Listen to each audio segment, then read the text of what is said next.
Hello, this is Psychometer Training Institute. आज हामी यो लोगो बनाउन गइरहेका छौं। साइकोमेटरको यस्तो लोगो यस्तो लोगो कसरी बन्छ हामी सुरु गरौँ है। फाइलमा गएर म न्यूमा जान्छु अनि त्यसपछि क्रिएटमा जाने ब्ल्याङ्क डकुमेन्ट हुनुपर्छ। यहाँ क्रिएटमा जाने त्यसपछि हामी इन्सर्ट ट्याबमा जाने, शेपमा जाने, यो सर्कलमा जाने,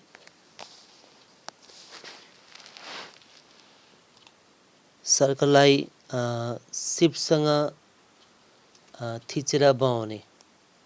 यदि शिफ्ट थिचेन भने सर्कल चेप्टो बन्छ, शिफ्ट थिच्यो भने 100% गोलो देखिन्छ। अब यसमा अगाडि नै एउटा कलर भित्र देखिरहेको हुन्छ जसलाई हामी फिल कलर भन्छौं। त्यो हटाउनलाई सेभ फिलमा गएर हामीले नो फिल गर्दिने। यसो बोर्डर कलर पनि चेन्ज गर्नु छ भने सेभ आउटलाइनमा गएर ब्ल्याक कलर गर्दिने। अब यसैको डुप्लिकेट एउटा निकाल्ने, त्यसलाई यो सर्टकट प्रेस गर्ने। सुरुमा सर्कललाई क्लिक गरौँ, सिलेक्ट गरौँ, त्यसपछि Ctrl+D। यसको हुबहु एउटा माथि एउटा सर्कल आउँछ, त्यो सर्कललाई ओभरल्याप गर्दिने पछाडिको सर्कलसँग। त्यसपछि हामी Ctrl+Shift थिचेर त्यो सर्कललाई माथिको सर्कललाई हामी भित्र तान्ने है। ल के थिच्नु पर्छ हामीले Ctrl+Shift थिचेर त्यसलाई भित्र तान्ने। Ctrl+Shift थिचेर भित्र ताने अनि एउटै रेसियोमा यो ठुलो सानो हुन्छ। त्यसपछि हामीलाई अब यहाँ लेखे जस्तो साइकोमेटर ट्रेनिङ इन्स्टिट्युट लामदी 7 सलाई त्यस्तो लेख्नु पर्ने छ। त्यसको लागि हामी इन्सर्ट ट्याबमा जाने, त्यसपछि हामी ओडाटमा जाने। कहाँ जानुपर्छ हामी ओडाटमा जानुपर्छ। देखिरहेछ ओडाटमा। ओडाटमा जाने अनि यो भित्रको एउटा कुनै स्टाइल चुज गर्ने। म यो स्टाइल चुज गर्छु अनि यसमा अब लेख्ने साइकोमेटर ट्रेनिङ्स इन्स्टिट्युट अनि दुईचोटि इन्टर गर्ने। त्यसपछि लालबन्दी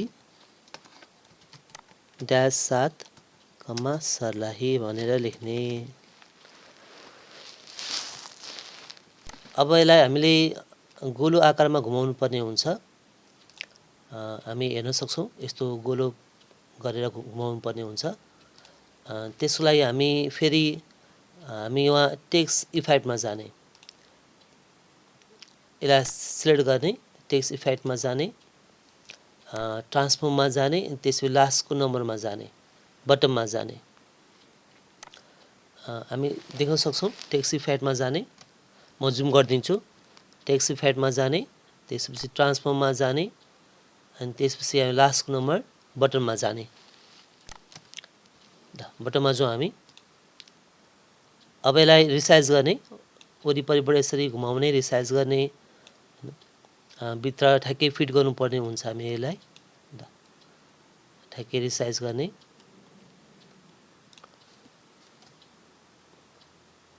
हामी किबोर्डमा एरो कीको सपोर्ट पनि लिन सक्छौं। यसलाई ठ्याक्कै रिसाइज गर्ने अनि ठ्याक्कै बिचमा मिलाएर राख्ने।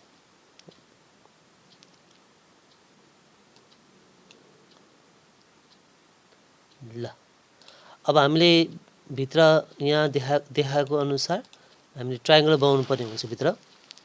अब यो ट्रायंगल बनाउनलाई हामीले फेरि अब इन्सर्ट ट्याबमा जाने, हामी सेपमा जाने, म जुम गरिदिन्छु। सेपमा जाने, यहाँ ट्रायंगल यहाँ छ, ट्रायंगलमा जाउँ हामी, यसलाई क्लिक गर्ने, ट्रायंगल एउटा बनाउने यहाँ। यसलाई ट्रायंगललाई रिसाइज गर्नु होला, रिसाइज गर्ने, यसलाई माथिबाट रिसाइज गर्ने।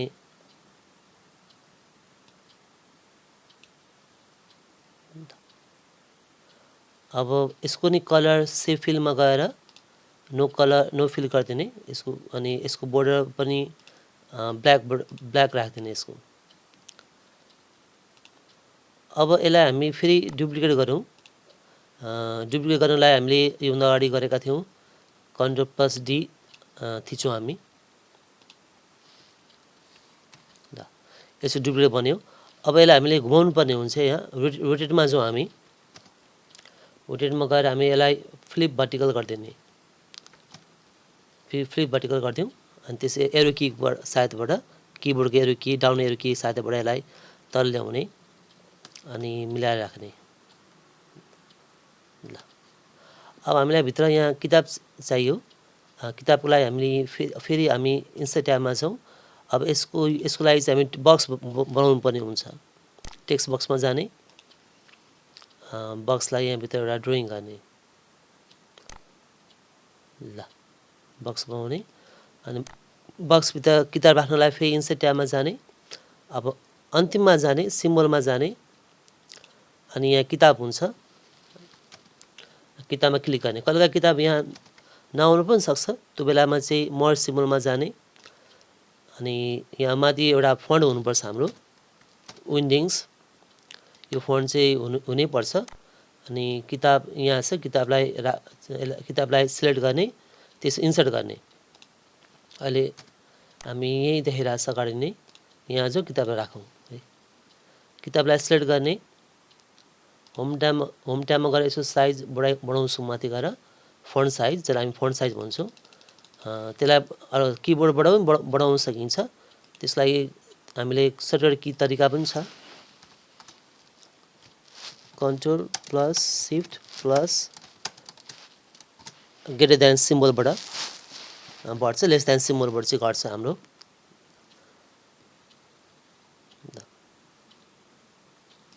यसलाई बढाउँ, अनि किताबलाई सेन्टर एलाइन गरिदिने, यहाँबाट सेन्टर एलाइन। अब यसको आउटलाइन आइरहेछ, जुनलाई चाहिँ हामीले हटाउनु पर्ने हुन्छ। फर्मेटमा गएर सेप आउटलाइनमा गएर नो आउटलाइन गरिदिउँ यसलाई, अनि यसको फिल कलर पनि देखाइरहेछ, हामी यहाँ हेर्न सक्छौँ। हामी यसरी पछाडिलाई छोपिरहेछ, यसले फिल कलर, सेप फिलमा गएर हामी नो फिल गरिदिउँ। अब यसलाई रिसाइज गर्ने, मिलाउने, ल अब हामी स्टारको पालो आएछ। इन्सर्टमा जाउँ हामी, सेपमा जाउँ, त्यसपछि स्टारमा जाउँ, 5 पोइन्ट स्टार, हामी 5 पोइन्ट स्टार बनाउनु पर्ने हुन्छ। स्टारमा जाने, स्टार यहाँ बनाउने, त्यसपछि यसलाई यसको ब्ल्याक कलर दिउँ यहाँबाट।